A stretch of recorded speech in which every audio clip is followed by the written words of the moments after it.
This video covers example problems from section 5.4.1, the geometric series. So the first kind of problem is finding the sum of a geometric series given the first term, that should say a sub 1, which in this case is 6. They give you the common ratio, that's the letter R, and that's -4 for this problem. And the number of terms you would want to add together. N equals 9 mean there's actually 9 numbers you would add together if it was listed out. Instead of listing the series out, instead of going term by term, we're going to use one of these two formulas. It doesn't actually matter which one you use. They both work for this problem. They're just two versions of the same thing. So in our formulas, we have A1, that is the first term.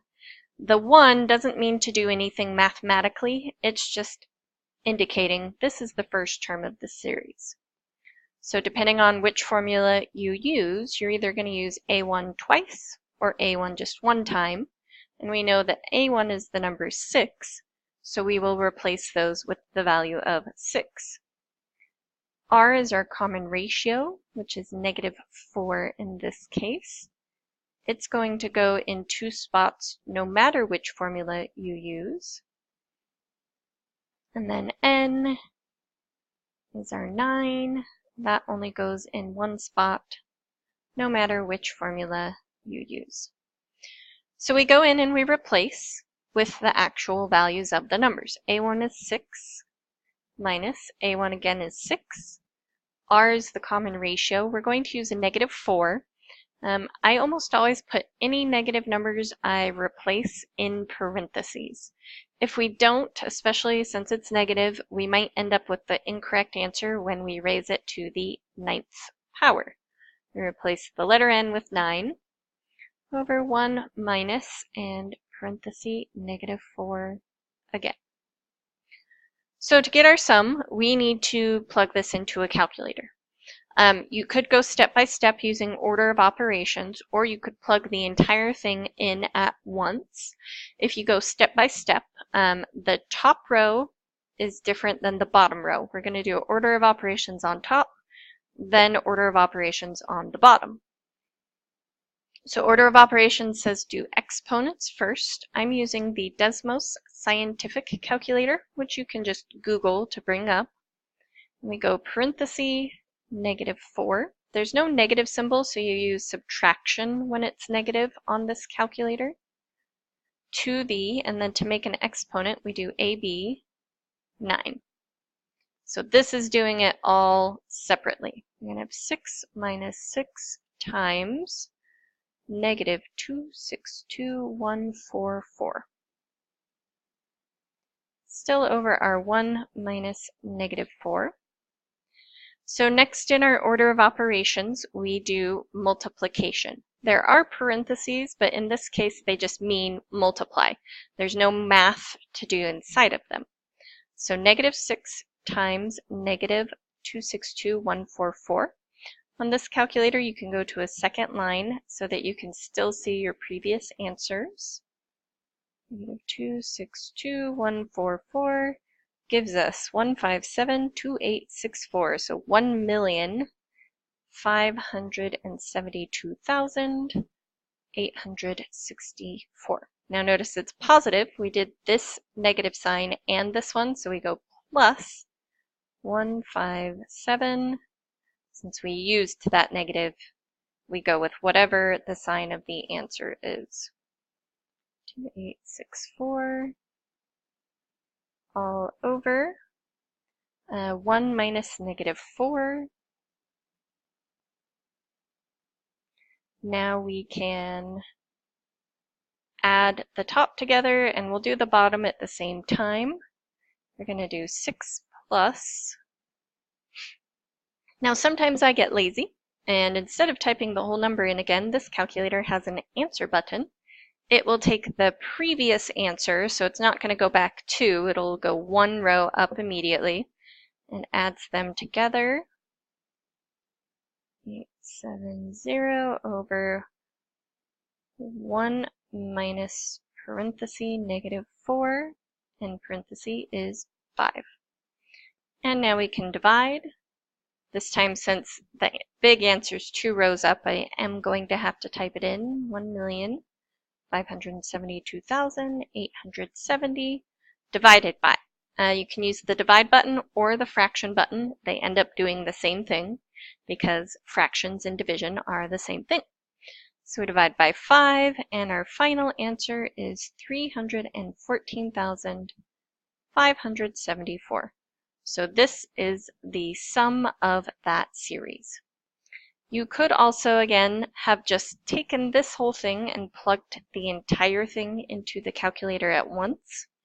This time you'll want to hit the fraction button, so you start on the top of a fraction. So it's kind of weird. You hit the fraction button first, then we type in 6 minus 6, parenthesis, negative 4, and parenthesis to the 9th, all over. So you click to the bottom and do 1 minus parenthesis, negative 4, and we get the same answer. The second type of problem will still ask you for the sum, but this time it's going to give you the first term. A sub 1 is the first term, a sub n is the last term, and the common ratio looks kind of bad. That's the fraction negative 1/5. And in the assignment, it does give you the formula each time, so we're using this formula, and we're just replacing again. We're going to take a sub 1, first term, and put that number there. I'm going to take a sub n, replace a n with it, and the common ratio we will replace here and here. And this will still find us the sum of the geometric series. Instead of giving us the entire series to just add together, we're using this formula, so we don't need as much information.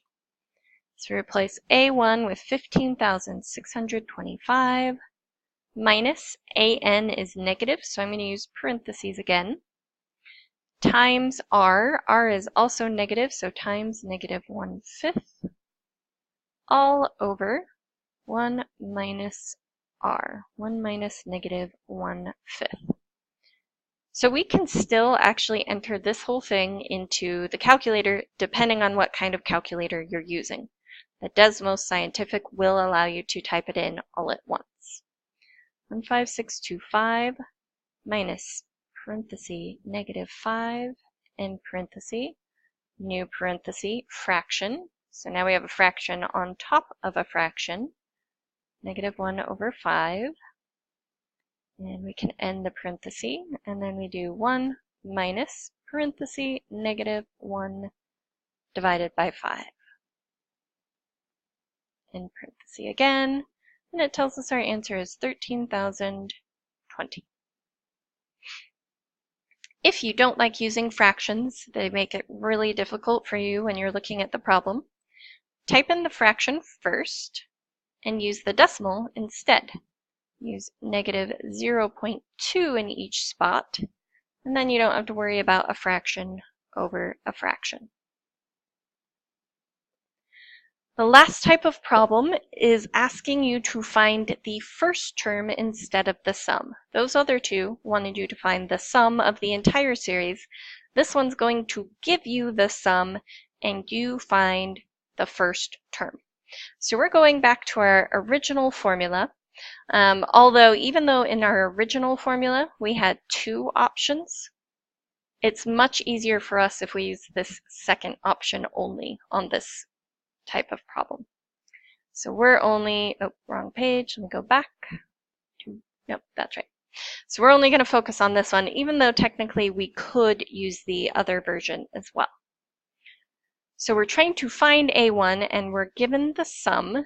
This is our sum, which is 39360, and we're given the common ratio and the number of terms.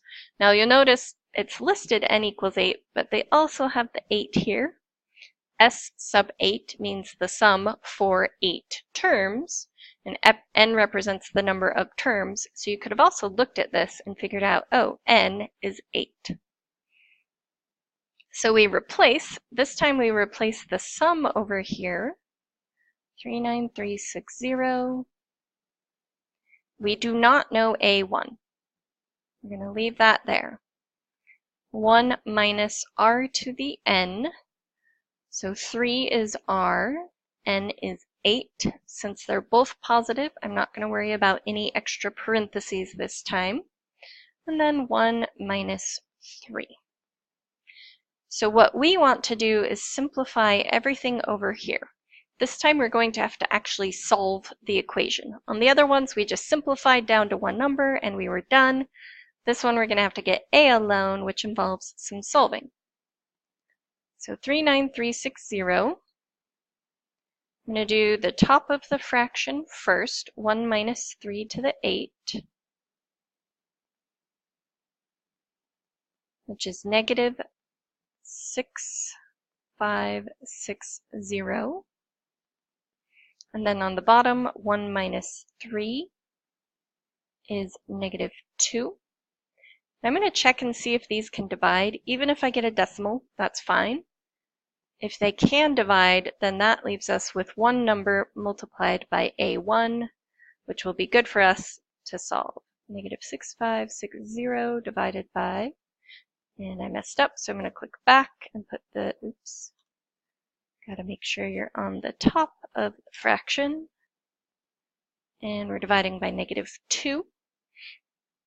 So we get 3280. Once we simplified all of that, and again, if up here you just wanted to type all the number part into a calculator, you could have. So we could have gone straight from here to here. But once we have that, we have a variable multiplied by this number. And when you solve an equation, you're always doing opposites. Because this is currently multiplication, if we divide, it'll get rid of it on the right. This 3280 divided by 3280 is 1, and when you have 1 times the variable, it's just still the variable. So it crosses out, but on the other side, you're going to get your answer. Every time you work with an equation, what you do to one side, you must do to the other. So that's why, since we chose to do it from the information near the variable, we also had to do it on the other side where there's just a number. So 39360 divided by 328. Oh, I somehow got off again. Let me try this again. 3280 is 12. So this means our first term is 12. So we had two types of problems where we're finding the sum, but with different information. So every problem on the assignment includes the formula you're going to need to use for that problem. Those ones you just plugged it in, simplified. This type of problem where you're finding the first term, again, the formula will be given on the actual problem. So you're going to replace, simplify, then solve. When you solve, we solve through division on this kind of problem, and then we'll get our first term. So that concludes our discussion on assignment 5.4.1.